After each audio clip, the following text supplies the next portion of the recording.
3 లైన్స్లో short story చెప్తా.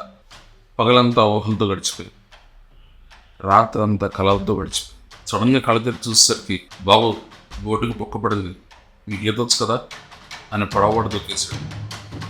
ఇది కథ. స్విమ్మింగ్ తర్వాత నేర్చుకోవచ్చులే అని లైట్ తీసుకున్నవాడు ఏం చేస్తాడు?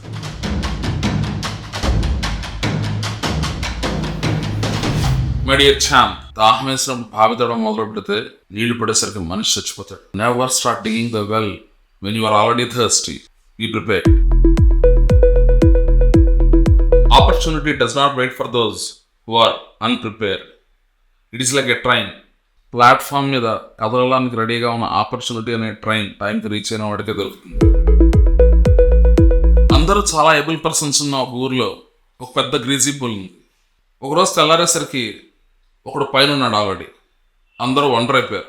ఇది ఎలారా అంటే, I'm climbing this greasy pole all the night when you are in deep sleep. వాడేం చెప్పాడంటే, రాత్రి మీరంతా హాయిగా పడుకున్నప్పుడు నేను ఈ గ్రీజీ పూల్ కష్టపడి ఎక్కుతున్నాను.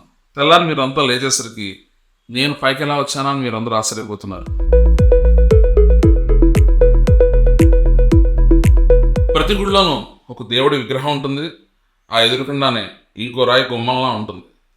ఒకసారి ఆ గుమ్మంగా ఉన్న రాయి దేవుడి విగ్రహాన్ని అడిగిందంట, నువ్వు రాయివే నేను రాయినే, నన్నేమో తొక్కుతున్నారు నీకేమో మొక్కుతున్నారు, ఏంటి తేడా?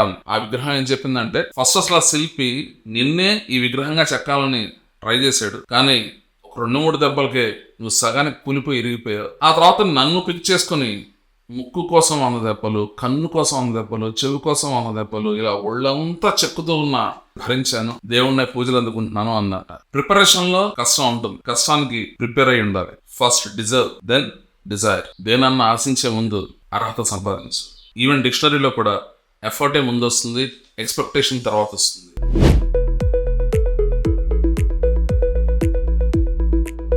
ద గ్రేట్ అబ్రహం లింకన్ ఏం చెప్పారు తెలుసా? If you give me 6 hours to chop a tree, I will spend the first 4 hours to sharpen the axe. నువ్వు నాకు 6 గంటలు ఒక చెట్టు కొట్టడానికి టైం ఇస్తే మొదటి 4 hours నేను గొడ్డలు షార్పన్ చేసుకోవడానికే వాడతాను అని చెప్పాడు. నువ్వు ఎంత ప్రిపేర్డ్గా ఉంటే పెర్ఫార్మెన్స్ అంత ఈజీ అవుతుంది. రీసెంట్గా పవన్ కళ్యాణ్ గారిని చూస్తే after 10 years of prepared effort ఎలాంటి రిజల్ట్ వచ్చిందో చూసారు కదా. That is the range of achievement when you are clearly prepared for your target. నువ్వు బాణం ఎంత లాగి వదిలితే అంత దూరం వెళ్తుంది. బాగా లాగితే బాగా దూరం వెళ్తుంది. కొంచెం ఎలా వదిలితే ఇక్కడే పడుతుంది.